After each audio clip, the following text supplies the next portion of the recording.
திருப்பரங்குன்றம் மலையில் தீபம் ஏற்ற உத்தரவிட்டதை எதிர்த்து தமிழக அரசு தாக்கல் செய்த மேல்முறையீட்டு மனுக்கள் தள்ளுபடி. தனி நீதிபதி GR சுவாமிநாதனின் உத்தரவை உறுதி செய்து உயர்நீதிமன்ற மதுரை அமர்வு நீதிபதிகள் ஜெயச்சந்திரன், KK ராமச்சந்திரன் அமர்வு அதிரடி தீர்ப்பு. பொது அமைதிக்கு ஏற்பட்ட பிரச்சினைக்கு அரசே காரணம் என்று நீதிபதிகள் விமர்சித்தனர். அரசியல் காரணங்களை அடிப்படையாக கொண்டு அரசு செயல்படக்கூடாது என்றும் கருத்து தெரிவித்தனர். தீபத்தூண் தேவஸ்தானத்திற்கு சொந்தமான இடத்திலேயே உள்ளதாக நீதிபதிகள் தெரிவித்தனர். தீபம் ஏற்றும் இடத்தை தர்காவிற்கு இடையூறு ஏற்படாத வகையில் மாற்றுவது குறித்து பரிசீலிக்க ஏற்கனவே பல்வேறு நீதிமன்ற உத்தரவுகள் இருக்கிறது என்றும் கூறியுள்ளனர். பொங்கல் பரிசு தொகுப்பு விநியோகத்திற்கு ஏதுவாக வரும் 8ஆம் தேதி முதல் 11ஆம் தேதி வரை 4 நாட்கள் ரேஷன் கடைகள் முழுமையாக செயல்படும் என்று கூட்டுறவுத்துறை அறிவித்துள்ளது. வரும் 8ஆம் தேதி ஆலந்தூர் நசரத்பேட்டையில் உள்ள நியாய விலை கடையில் பொங்கல் தொகுப்பு திட்டத்தை முதல்வர் ஸ்டாலின் தொடங்கி வைக்கிறார். வங்கக்கடலில் நிலவிய குறைந்த காற்றழுத்த தாழ்வு பகுதி ஆழ்ந்த காற்றழுத்த தாழ்வு பகுதியாக வலுப்பெற்றது. அடுத்த 48 மணி நேரத்தில் மேற்கு வடமேற்கு திசையில் தென்மேற்கு வங்கக்கடலை நோக்கி நகரக்கூடும் என்று வானிலை ஆய்வு மையம் தெரிவித்துள்ளது. வரும் 9ஆம் தேதி 5 மாவட்டங்களுக்கு ஆரஞ்ச் அலர்ட் விடுக்கப்பட்டுள்ளது. புதுக்கோட்டை, தஞ்சை, திருவாரூர், நாகை, மயிலாடுதுறை மாவட்டங்களில் மிக கனமழை பெய்யும் என்று வானிலை ஆய்வு மையம் தெரிவித்துள்ளது. ஆபரண தங்கம் விலை சவரனுக்கு 560 ரூபாய் உயர்ந்துள்ளது. ஒரு சவரன் தங்கம் 1,02,640 ரூபாய்க்கு விற்பனை செய்யப்படுகிறது.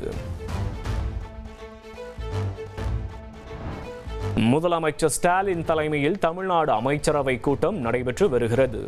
20ஆம் தேதி சட்டப்பேரவை தொடங்க உள்ள நிலையில் ஆளுநர் உரை, இடைக்கால பட்ஜெட், புதிய முதலீடுகளுக்கு ஒப்புதல் அளிப்பது குறித்து ஆலோசிக்கப்படுகிறது. ஆளுநர் RN ரவியுடன் எதிர்க்கட்சித் தலைவர் எடப்பாடி பழனிசாமி சந்திப்பு. திமுக அமைச்சர்கள் மீதான ஊழல் குற்றச்சாட்டுகள் தொடர்பாக ஆளுநரிடம் மனு அளித்தார். தமிழக அரசில் பல்வேறு துறைகளில் 4 லட்சம் கோடி ரூபாய் ஊழல் நடந்துள்ளதாக EPS குற்றம் சாட்டியுள்ளார். ஊழல் குறித்து விசாரிக்க கமிஷன் அமைக்க வேண்டும் என்று ஆளுநரிடம் கோரிக்கை வைத்ததாகவும் தெரிவித்தார். 9ஆம் தேதி வெளியாக உள்ள ஜனநாயகன் படத்திற்கு இதுவரை தணிக்கை சான்றிதழ் வழங்கப்படவில்லை என தயாரிப்பு நிறுவனம் சென்னை உயர்நீதிமன்றத்தில் முறையீடு. மனுவாக தாக்கல் செய்தால் இன்று பிற்பகலில் அவசர வழக்காக விசாரணைக்கு எடுத்துக்கொள்வதாக சென்னை உயர்நீதிமன்றம் ஒப்புதல் அளித்துள்ளது. சம வேலைக்கு சம ஊதியம் கேட்டு சென்னையில் இடைநிலை ஆசிரியர்கள் போராட்டம். நேற்று நடந்த பேச்சுவார்த்தை தோல்வியில் முடிந்த நிலையில் 12வது நாளாக போராட்டம் தொடர்கிறது. தமிழகம் முழுவதும் பல்வேறு மாவட்டங்களில் அங்கன்வாடி ஊழியர்கள் போராட்டம். அரசு ஊழியர்களாக மாற்ற வேண்டும் உள்ளிட்ட கோரிக்கைகளை வலியுறுத்தி போராட்டத்தில் ஈடுபடும் நிலையில் போலீசார் கைது செய்து வருகின்றனர்.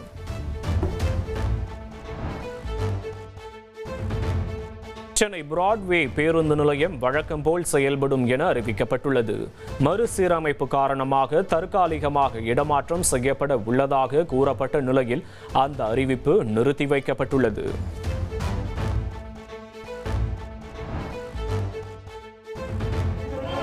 புதுச்சேரியில் போலி மருந்து விவகாரத்தை கண்டித்து மார்க்சிஸ்ட் கம்யூனிஸ்ட் கட்சி சார்பில் போராட்டம்.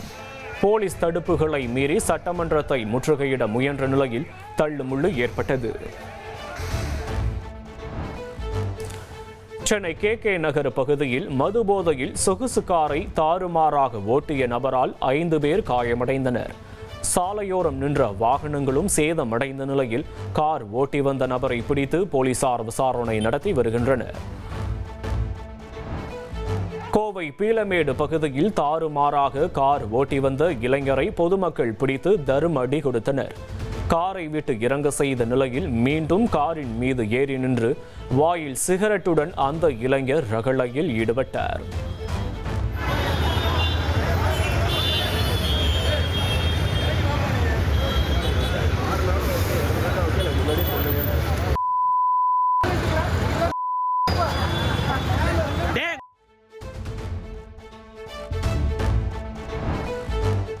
திருப்பூர் மாவட்டம் தாராபுரம் அருகே பள்ளி செல்வதற்காக நின்று கொண்டிருந்த மாணவி மீது முருக பக்தர்கள் சென்ற வேன் மோதி விபத்து. மாணவி சம்பவ இடத்திலேயே உயிரிழந்த நிலையில் 16 பக்தர்கள் காயமடைந்தனர்.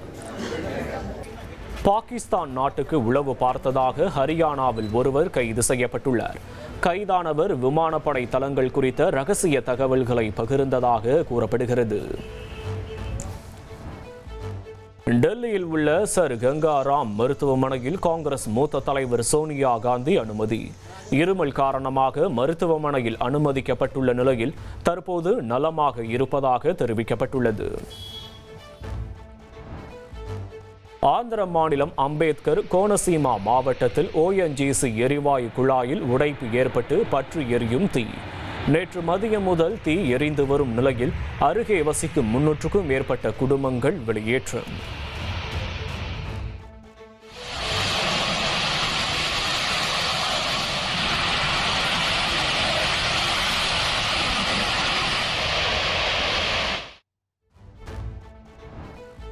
வாக்காளர் பட்டியலில் பெயர் சேர்க்க போதிய ஆவணங்கள் கோரி யாராவது விண்ணப்பித்தால் போர்க்கால அடிப்படையில் நடவடிக்கை எடுக்க மாவட்ட ஆட்சியர்களுக்கு கேரள அரசு உத்தரவிட்டுள்ளது. இதற்காக கட்டணம் வசூலிக்க கூடாது என்றும் அறிவுறுத்தப்பட்டுள்ளது. சபரிமலையில் நெய் விற்பனை கவுண்டரிலிருந்து 16 லட்சம் ரூபாய் மதிப்பிலான நெய் பாக்கெட்டுகள் திருட்டு என புகார். தேவசம் போர்டு விஜிலன்ஸ் அதிகாரிகள் விசாரணையை தொடங்கினர். உத்தரப்பிரதேசத்தில் கோரக்பூர் மும்பை செல்லும் ரயிலுக்கு வெடிகுண்டு மிரட்டல். ஓடும் ரயிலை பாதியிலேயே நிறுத்தி பயணிகளை வெளியேற்றி வெடிகுண்டு நிபுணர்கள் சோதனை நடத்தினர். ராஜஸ்தான் மாநிலம் கோட்டா பகுதியில் திருட சென்ற வீட்டின் ஓட்டையில் திருடன் சிக்கிக் கொண்ட சம்பவம் அரங்கேறி உள்ளது. தகவல் அறிந்து வந்த போலீசார் நீண்ட நேரம் போராடி ஓட்டையில் சிக்கிய திருடனை மீட்டனர்.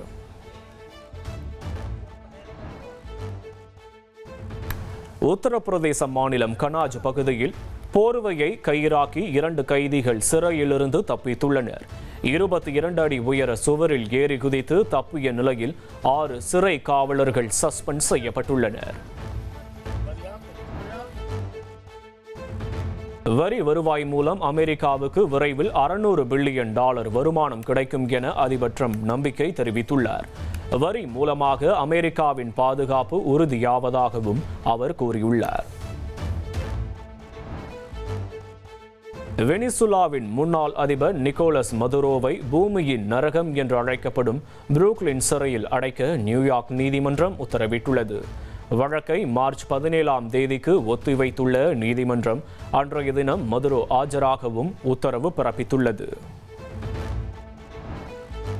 வெனிசுலாவில் நிலவும் சூழல் குறித்து ஐநா பொதுச் செயலாளர் அன்டோனியோ குட்டரஸ் கவலை தெரிவித்துள்ளார். தற்போதைய சூழலில் வெனிசுலா அரசியல் கட்சிகள் ஆக்கப்பூர்வமான பேச்சுவார்த்தையை முன்னெடுத்து எதிர்கால திட்டங்களை வகுக்க வேண்டும் என கேட்டுக்கொண்டுள்ளார். ஆஷஸ் டெஸ்ட் தொடரின் கடைசி போட்டியில் 3ஆம் நாள் ஆட்ட முடிவில் ஆஸ்திரேலியா 7 விக்கெட் இழப்பிற்கு 518 ரன்கள் குவித்துள்ளது. டிராவிஸ் ஹெட் மற்றும் ஸ்மித் அபார சதம் விளாசிய நிலையில் முதல் இன்னிங்ஸில் 134 ரன்கள் முன்னிலை பெற்று ஆஸ்திரேலியா வலுவான நிலையில் உள்ளது.